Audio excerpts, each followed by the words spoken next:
La méthode la plus efficace pour dénicher une bonne affaire immobilière. C'est ce qu'on va voir dans cette nouvelle vidéo. C'est une étape incontournable pour moi de l'investissement immobilier.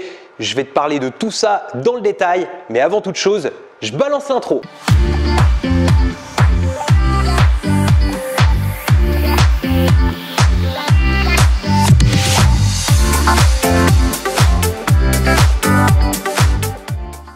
Avant toute chose, je vais t'inviter à t'abonner à cette chaîne, rejoindre des milliers d'investisseurs qui sont déjà présents ici. Pour ça, tu as juste besoin de cliquer sur le bouton s'abonner qui est apparu dans la vidéo ou bien juste en dessous de la vidéo et tu n'oublies pas la petite cloche si tu souhaites être prévenu à chaque fois que je publie une nouvelle vidéo.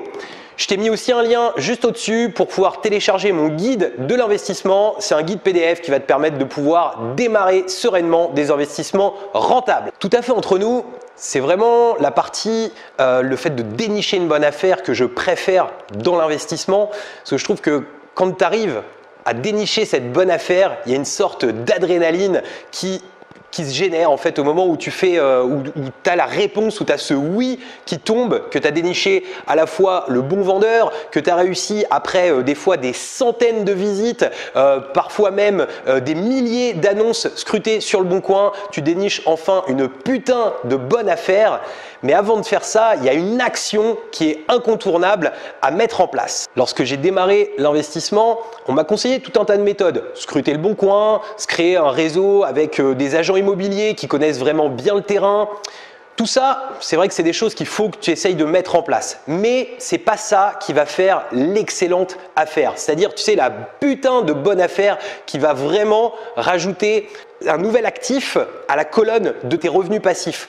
C'est quelque chose d'important à prendre en compte parce que si tu fais une affaire qui est tout juste rentable, eh bien finalement, il va falloir que tu attendes des fois 15 ans, des fois 20 ans pour avoir réellement un nouveau revenu passif. Et le but, c'est pas de devenir indépendant financièrement au bout de 15 ans ou au bout de 20 ans. C'est de devenir indépendant financièrement beaucoup plus rapidement. Il n'y a pas de secret. Si tu veux pouvoir dénicher une bonne affaire, il va falloir réaliser une grosse négociation. C'est uniquement à ce prix-là que tu vas pouvoir vraiment propulser ton cash flow à des sommets. Alors là, je sens déjà ta souris qui est en train de glisser vers le pouce rouge, mais t'inquiète pas, si je t'ai expliqué des choses pendant 5 minutes, c'est pas uniquement pour te dire qu'il faut négocier et que tu es là la vidéo.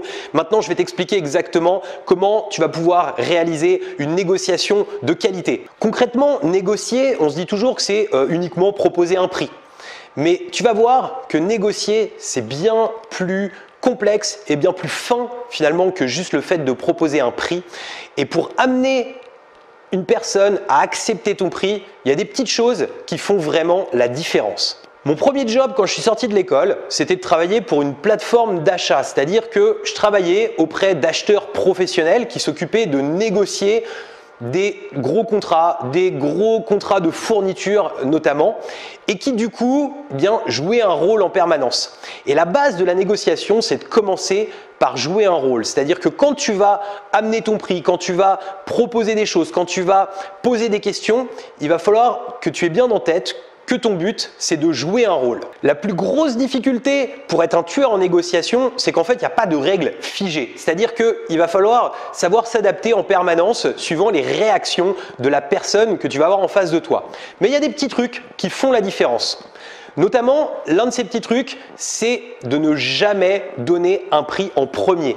C'est-à-dire que même si tu es acheteur, il va falloir que tu amènes ton interlocuteur à te donner un prix. Comment est-ce qu'on fait ça? Comment est-ce qu'on amène quelqu'un à donner un prix? Il y a une chose toute simple, surtout quand tu as un agent immobilier face à toi, c'est tout simplement de lui demander, de lui poser une question simple, c'est à votre avis, quelle est la marge de négociation sur ce bien?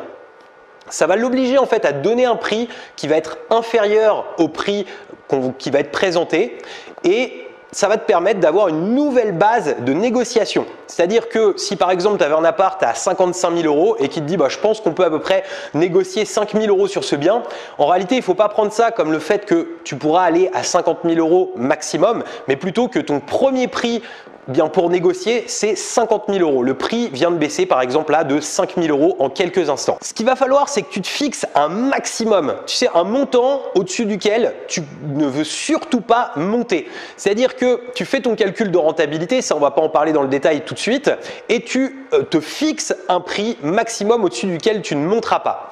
Par contre, une erreur que je vois qui est très régulièrement réalisée, c'est le fait que les gens vont proposer ce prix maximum d'entrée de jeu.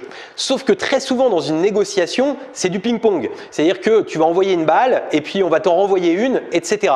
Donc s'il y a contre-négo et que tu as déjà donné ton prix maximum, c'est comme si tu avais dévoilé toutes tes cartes de ton jeu et que tu n'avais plus du tout de possibilité de pouvoir faire feu. Et souvent, si en plus tu as eu un petit coup de cœur, tu vas être tenté de monter ce montant et puis de dire je vais plutôt allonger mon crédit ou je vais plutôt… mais de ne pas te tenir à tes engagements de base. La chose suivante qu'il faut aussi que tu aies vraiment en tête, et qui est une erreur que je vois très régulièrement, c'est le fait d'apprendre à laisser des blancs et à laisser du temps.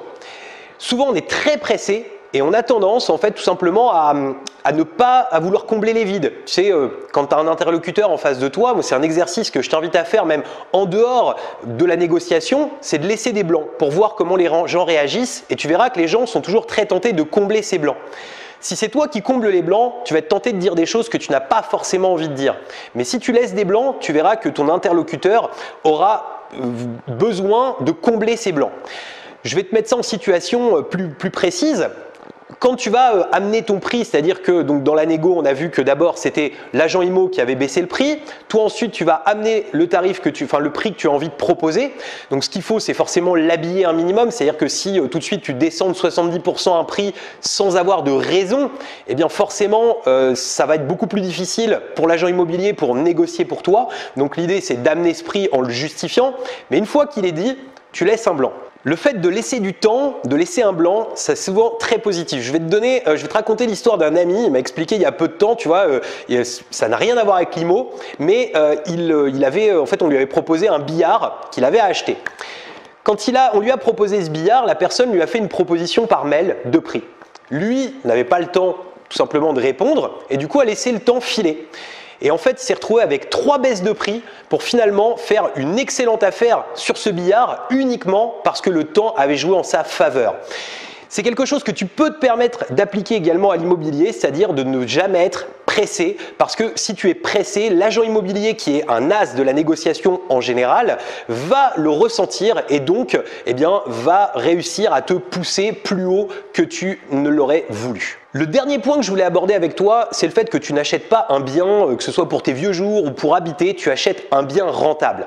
Donc ce qu'il faut bien se dire, c'est qu'il ne faudra pas vouloir ce bien à tout prix. C'est-à-dire qu'il faut que tu acceptes que si tu as trouvé aujourd'hui peut-être une bonne affaire, tu en trouveras aussi une autre demain et encore après-demain parce que des bonnes affaires, il y en a très régulièrement qui sortent.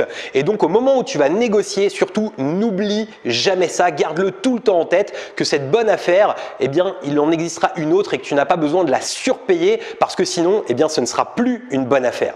Il y a bien sûr beaucoup plus de subtilité dans la négociation, mais je voulais te fixer les bases là-dessus et surtout te faire prendre conscience que si tu as du mal à trouver des bonnes affaires sur le bon coin, sur le papier, va visiter, trouve de bons vendeurs et fais d'excellentes négociations et tu verras que finalement, soit de bonnes affaires, soit des affaires moyennes vont devenir des putains de bonnes affaires. Si tu as l'envie que j'aille un petit peu plus loin dans la négociation sur d'autres vidéos, n'hésite pas à me le mettre dans les commentaires, n'hésite pas à ajouter des petites choses aussi si tu en as envie et je vais conclure cette vidéo comme d'habitude par le fait de me mettre soit le petit pouce bleu si tu as kiffé cette vidéo, soit de me mettre un pouce rouge si tu l'as détesté et je te remets dans l'écran de fin à la fois les 5 piliers de la location courte durée, un lien pour pouvoir t'abonner à la chaîne et également la playlist les conseils immobiliers. À très bientôt.